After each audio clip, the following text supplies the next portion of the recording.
Je vais vous parler au sujet de cette fameuse ville des palmiers, appelée Jéricho.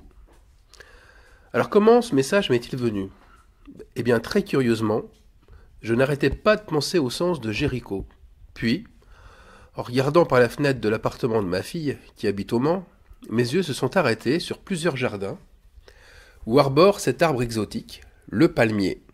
Curieux au passage, cet élan pour l'exotisme dans une région qui ne l'est pas du tout. Mais cet engouement à vouloir planter des palmiers un peu partout cache-t-il peut-être une autre réalité si attachée à l'être humain?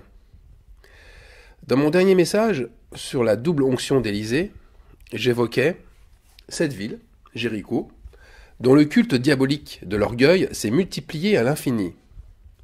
La fidélité d'un disciple, elle se voit à travers le fait qu'il ne se laisse pas, lui, séduire par cette ville, donc par l'orgueil qui en émane. Alors pour rappel, c'est la première ville qui fut rasée par le peuple hébreu, entrant en Canaan. Il a fallu 7 jours pour détruire ses murailles, et je vous donne un indice important, pas par une armée puissante, mais par un prodige. Et c'est la dernière ville que les prophètes Élisée et Élie quittèrent pour le Jourdain.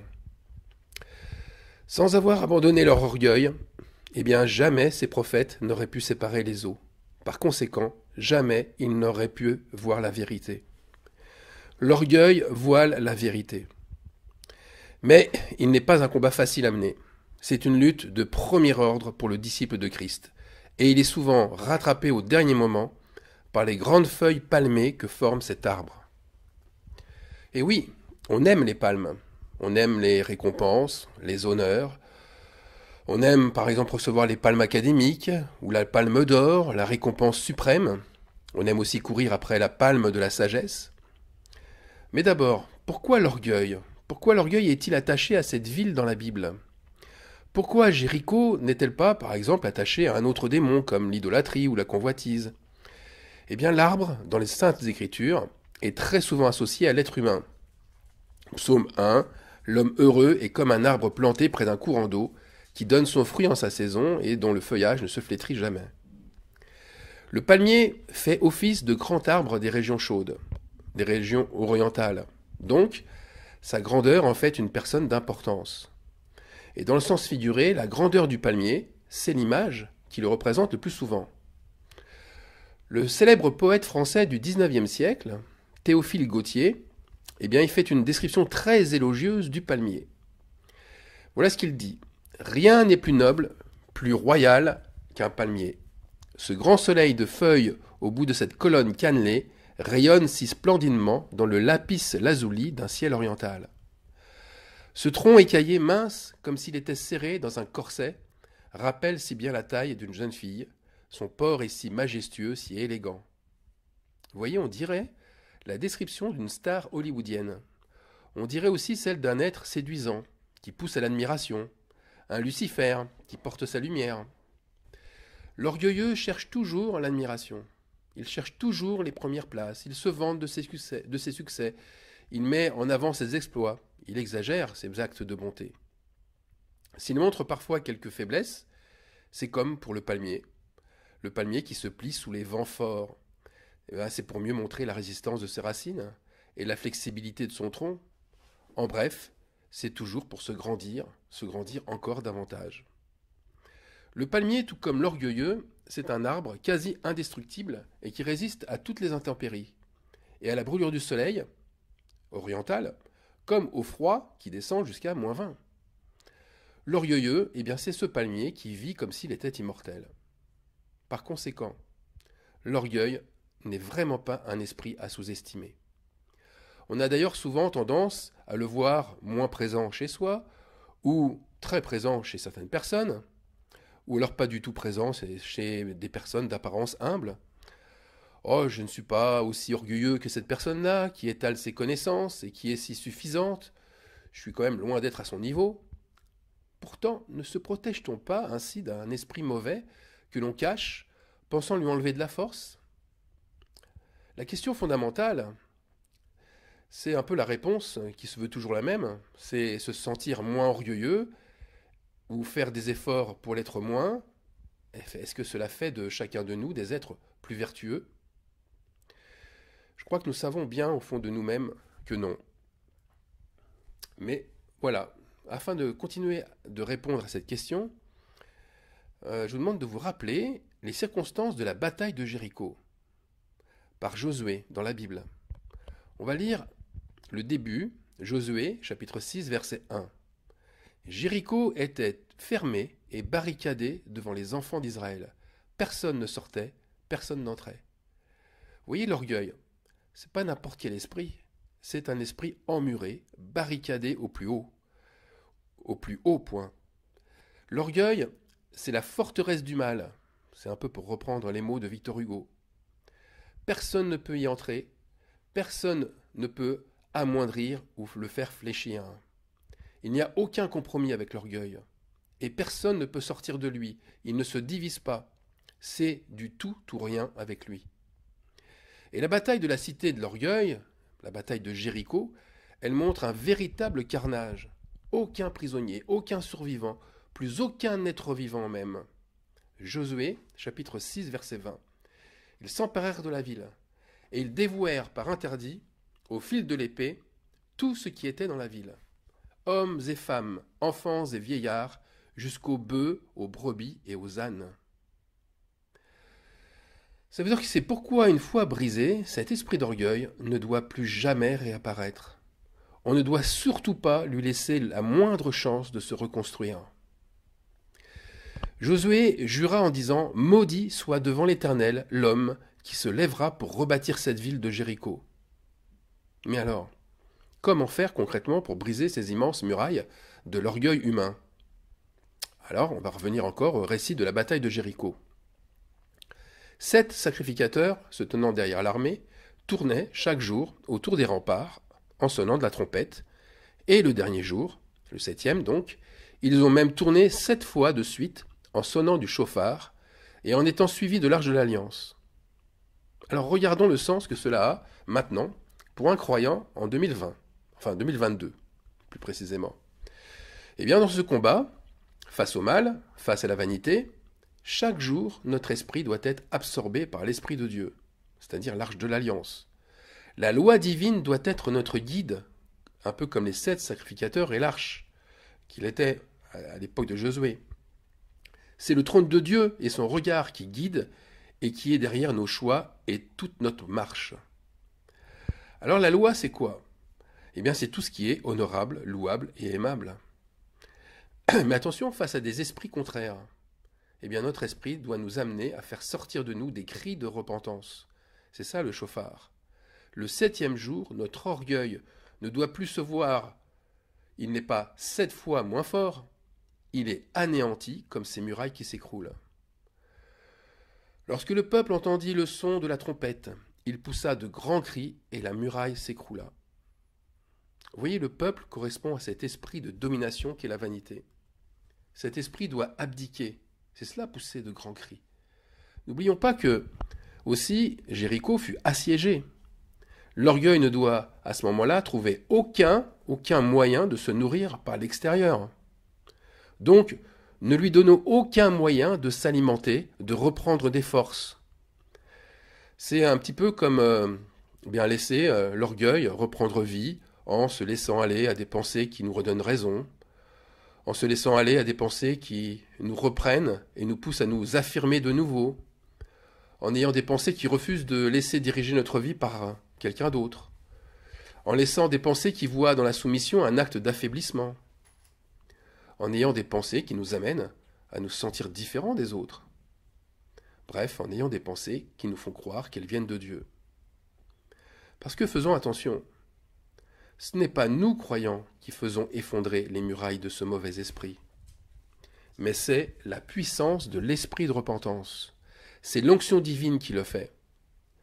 Et ce qui est important, c'est le résultat de cette repentance, qui dure 7 jours. Et le résultat, c'est l'humilité. L'humilité doit régner alors en nous. Et aucun esprit de victoire ni de satisfaction personnelle ne doit émerger. Sinon, nous retomberions directement dans ce mauvais esprit d'autocomplaisance. Cet esprit qui consiste à vouloir reprendre le contrôle de sa vie. Je reprends le texte biblique. Tout l'argent et tout l'or, tous les objets d'airain et de fer seront consacrés à l'Éternel et entreront dans le trésor de l'Éternel. Ça, c'est le butin de Jéricho. Et dans le butin de Jéricho, rien ne devait être partagé. C'était un commandement. Le butin était dévoué par interdit et consacré uniquement à Dieu.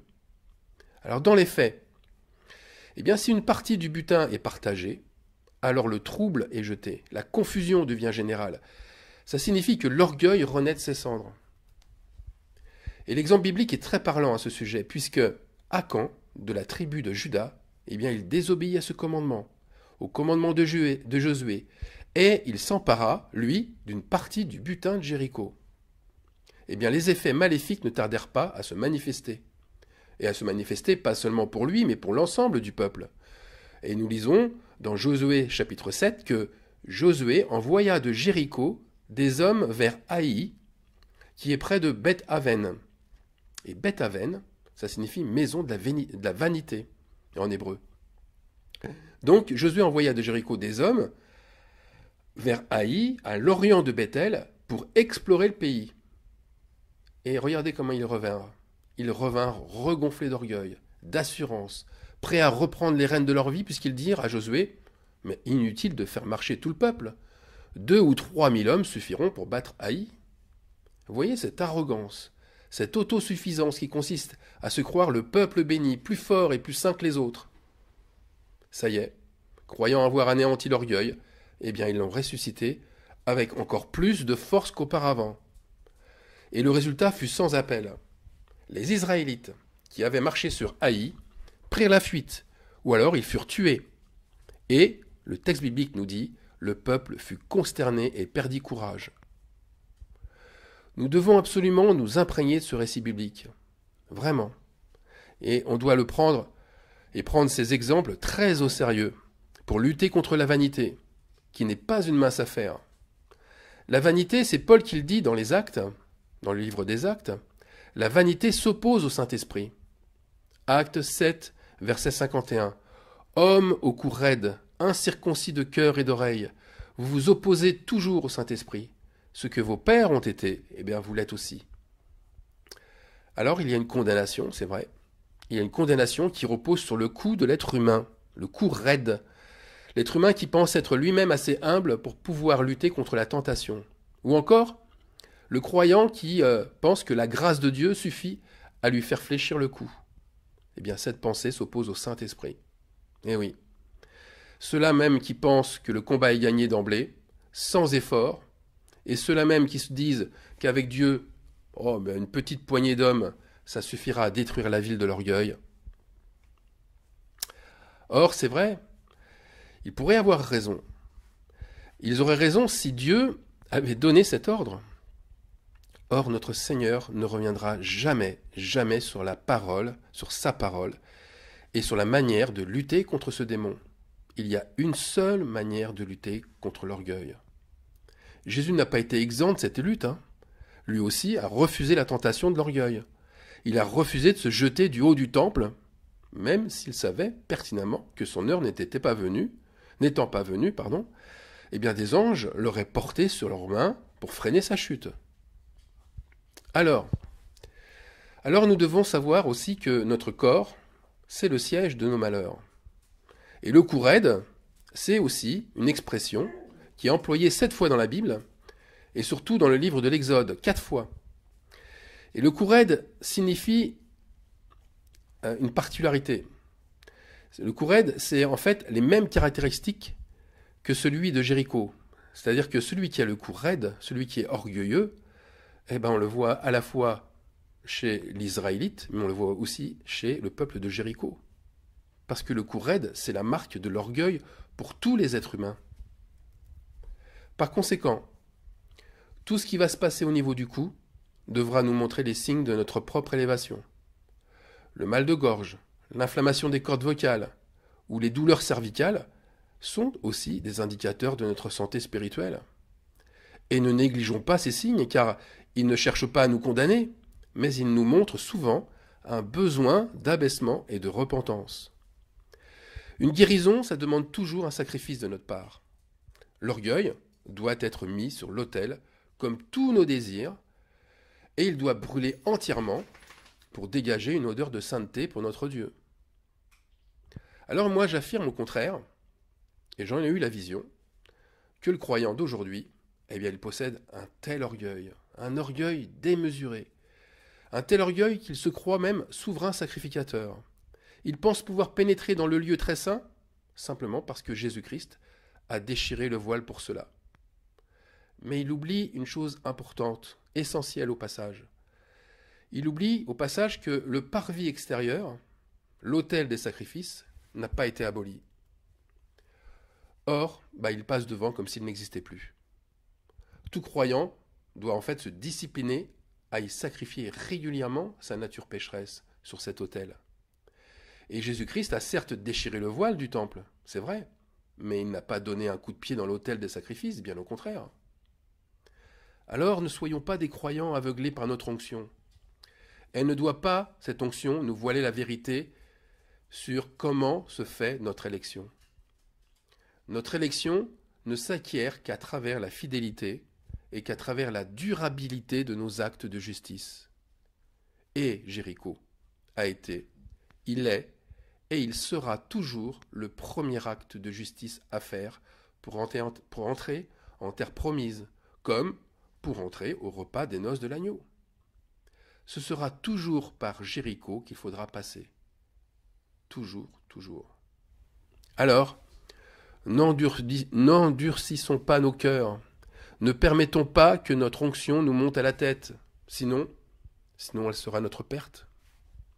Elle sera l'image de la prière du pharisien qui montre son incrédulité en priant en lui-même ainsi. « Ô Dieu, je te rends grâce de ce que je ne suis pas comme le reste des hommes, qui sont malhonnêtes, injustes et adultères. » Alors je voudrais, pour finir, reprendre ce que le Dieu qui ne change pas, le Dieu qui s'appelle « Je suis », a montré à Moïse. L'Éternel lui fit voir tout le pays qu'il a juré de donner à Abraham, à Isaac et à Jacob. Donc l'Éternel fit voir aussi notre pays à nous aussi. Et pour le centre, pour le pays du Midi, voilà ce qu'il donne. Voilà ce que donne Dieu. Les environs du Jourdain, la vallée de Jéricho, la ville des palmiers, jusqu'à Tsoar. On lit ça dans Deutéronome 34, 3. Alors pour Jéricho, bien sûr, la ville des palmiers, maintenant on sait ce qu'elle signifie. Et on sait qu'on doit devenir le maître de cette ville en la laissant en ruine. Si nous l'avons, bien sûr, combattu par 7 jours de repentance. Mais il y a, dans le texte on l'a vu, une limite au centre. Et la limite, c'est Tsoar. Quelle est cette ville frontalière? Eh bien, Tsoar, c'est un jardin de l'Éternel. Mais encore, c'est le lieu de l'insignifiant et de la petitesse. Traduction de Tsoar en hébreu. C'est dans ce lieu que s'est réfugié Lot, après que Dieu l'ait sauvé de Sodome. Que ce lieu, c'est ma prière, que ce lieu de la petitesse et de l'insignifiant soit aussi notre refuge à nous, qui aimons la fidélité envers Dieu et qui haïssons l'orgueil. Amen.